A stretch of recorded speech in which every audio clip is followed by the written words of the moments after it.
Hello, babies. Did anybody miss their Mimzie?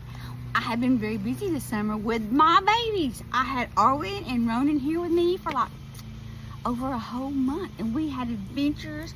We drove from Arkansas to Florida and back, and then up to the river and back, and the river and back multiple times, you know. And then I had to take them home all the way to Virginia. That was 1,020 miles with just Mimzie and a 3-year-old and a 4-year-old. Mizzie's tired. I'm tired, but I got books to read. Now this book, I don't know this book. This is one that came in the mail. It's one of the Dolly Parton Imagination Library books that I just love to talk about. But it's confusing to me because when you open it this way, there's a story. But when you open it this way, I don't know if this book is coming or going. I don't know what the front or the back is. And it looks equally. It does say reversible. Flip this book for the other side of the story. Us adults know there's always more than one side of the story. Usually 3 sides. My side, your side, and the truth. Not that I would ever not tell the truth. Anyway, we're going to check this one out.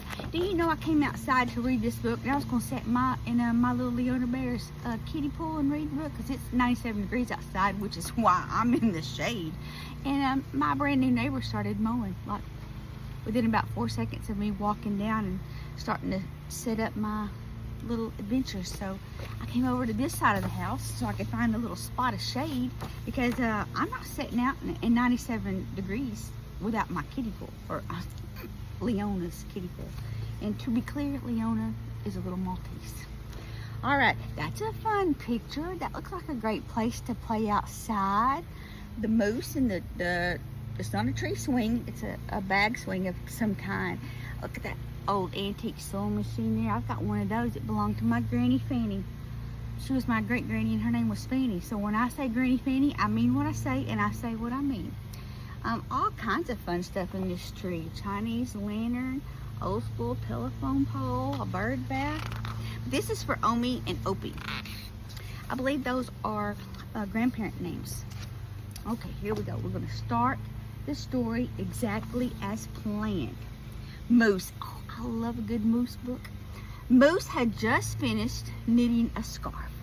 He was wondering who he should give it to when the phone rang. It was Fox inviting him over for tea. On my way, Fox. So there he is, taking his phone call. You know, it's not every day you see a moose that can knit. I'm very impressed. What great timing, he thought. This cozy scarf is the perfect gift. A good guest never arrives empty-handed. This must be a southern moose. It was going to be a terrific visit. No shade on you non-southern people, but here in the South, we know when you go somewhere, you take a gift. But on his way, a breeze lifted the end of the scarf and it got stuck on a twig. With each step he took, the scarf unraveled a little. Oh no. All that work just to get unraveled. Oh, I'm so sorry for him. Moose didn't notice. What a mess. Y'all, I gotta come back and just study these pictures. These pictures are precious. He ran into a crow on the way. Hello, Crow, Moose said. I almost didn't recognize you without your stripy shirt. I didn't know Crow wore a stripy shirt. Go figure. I left it at the cleaners. I got messy from my snack. Ooh, same. Always. Always. Ooh. Don't tell anybody you saw me wearing a pig on my shirt. I would be so embarrassed. But I'm always getting my snacks on my shirt. Where are you headed? I'm off to see a dear friend. I'm so excited to give her a cozy scarf I made. Would you like to see it? Of course. That is when Moose discovered the scarf was gone. Oh no, said Moose. Now what will I do? Fox will wonder where my manners have gone. He began to cry. It's hard for me to be just quite that dramatic. Try going back home, Crow suggested. Maybe you left it there. It was sound advice. Moose went back home, but he couldn't find the scarf anywhere. And so he set off again to Fox's home, empty-handed. He stopped at a tree feeling sad. I'm not having a good day. I have nothing to give my friend. Moose cried some more. Boo-hoo. That's all you're getting from Mimzie. Boo-hoo. How about some apples, said a raccoon from above. And please shush, my babies are sleeping.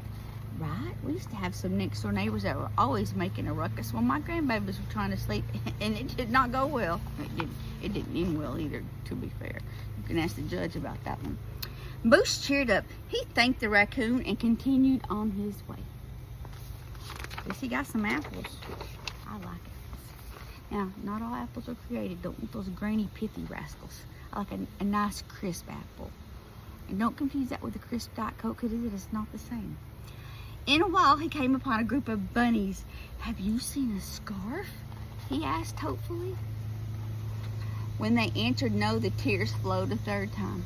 His eyes are going to swell up. That's what happens to Mimzie when I cry. My eyes swell up. I already don't have a lot of big eyes anyway, but you start getting me crying.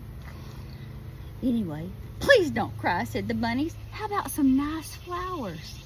Moose cheered up again. He collected a bouquet and continued walking. Bouquet, depends on where you're from. Bouquet. Along the way, he passed a bug. Along the way, he passed a goat. Not to be confused with any great singers that recently passed away. Have you seen a scarf?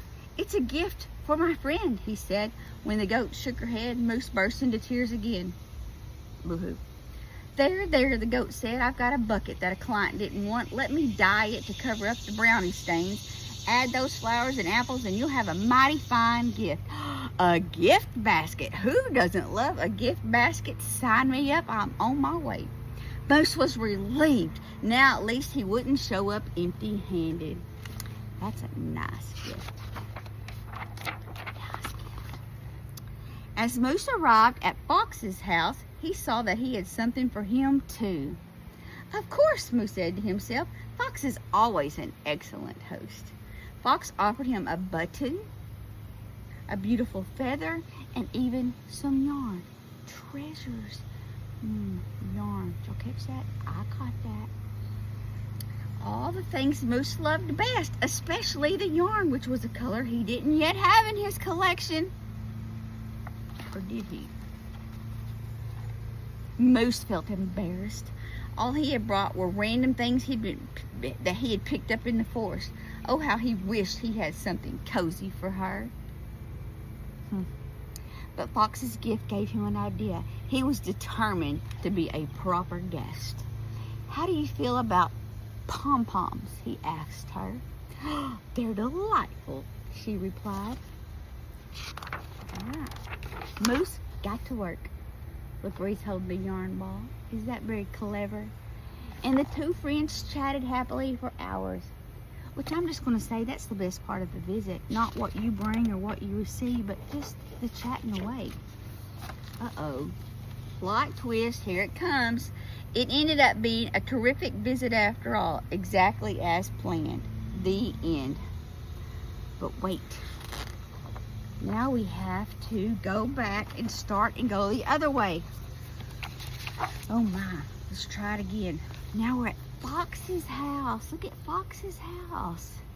Is that so cute? Look, he's got a hammock. Oh, and Fox is a reader. I see the books. You know Mimzie loves a reader.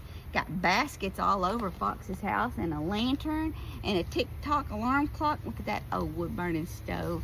I think I would like to hang out at Fox's house. So, back to the story. Fox.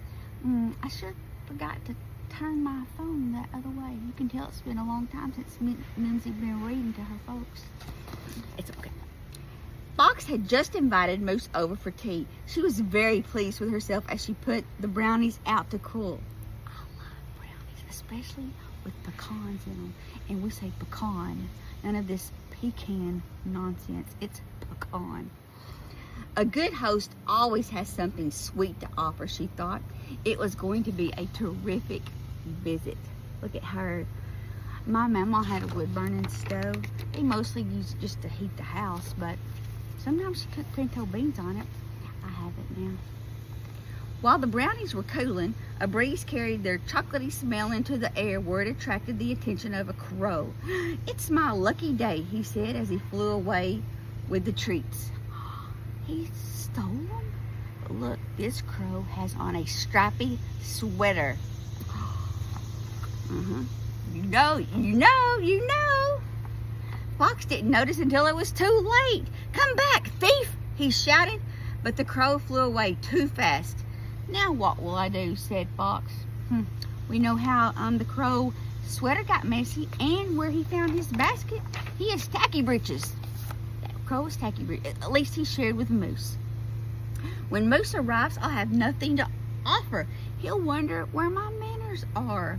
She sat down and cried. "Oh, not more of this." Boo-hoo. Just then, something wiggling in the brush caught her eye. It was yarn that had gotten stuck on a bush. We know where that yarn came from. Excuse me, Georgia Belle wants to help us. Say hello, Georgia Belle. Yeah. So, yes, we know where that came from.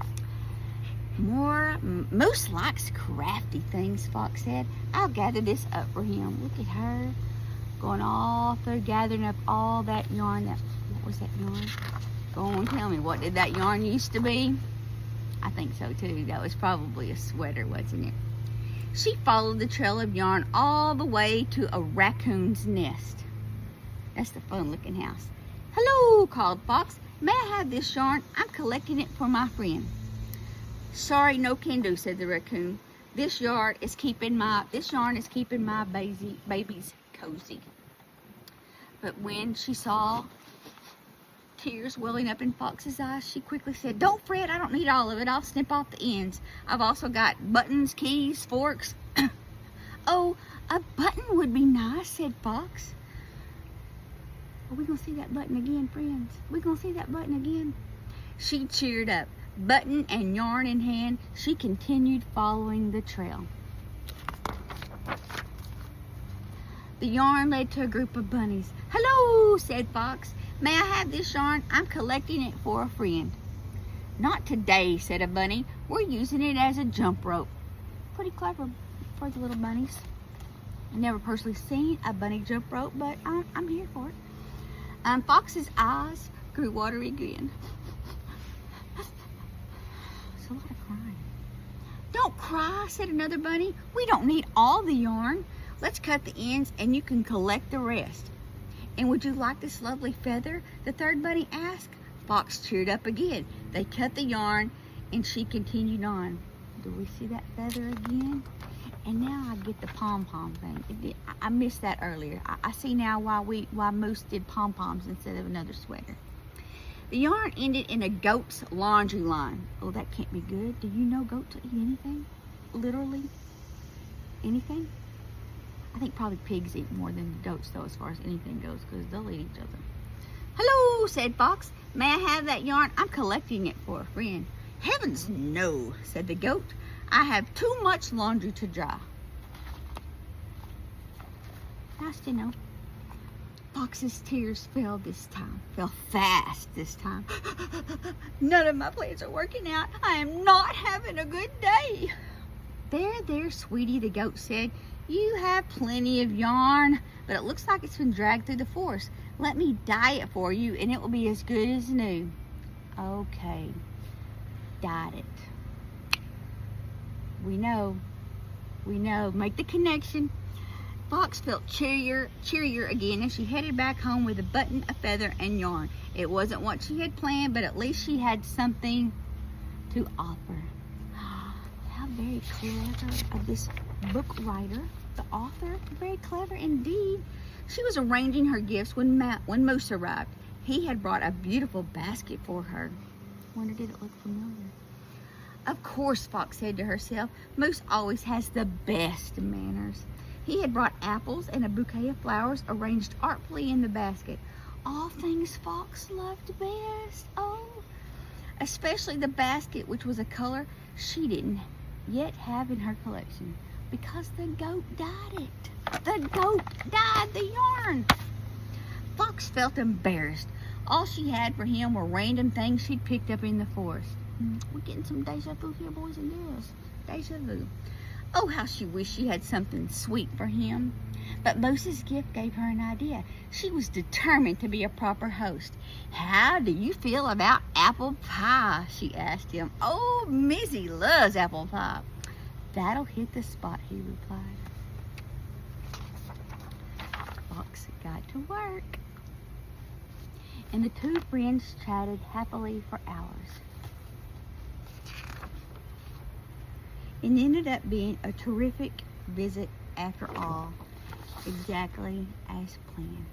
And that's the same end as we had a while ago. What a fun book. Again, this is one of those imagination library books. You can go online and get these sent to your house too. But sorry I've been gone so long. I'm here now for a couple minutes. I won't be here long again, but because my grandbabies aren't with me currently, you can just get ready for some more books because they need to hear their Mimzie reading them books. Or as Ronan says, his Mimzie. Yeah, so I'm a Mimzie. Anyway, whoever I am, I love you.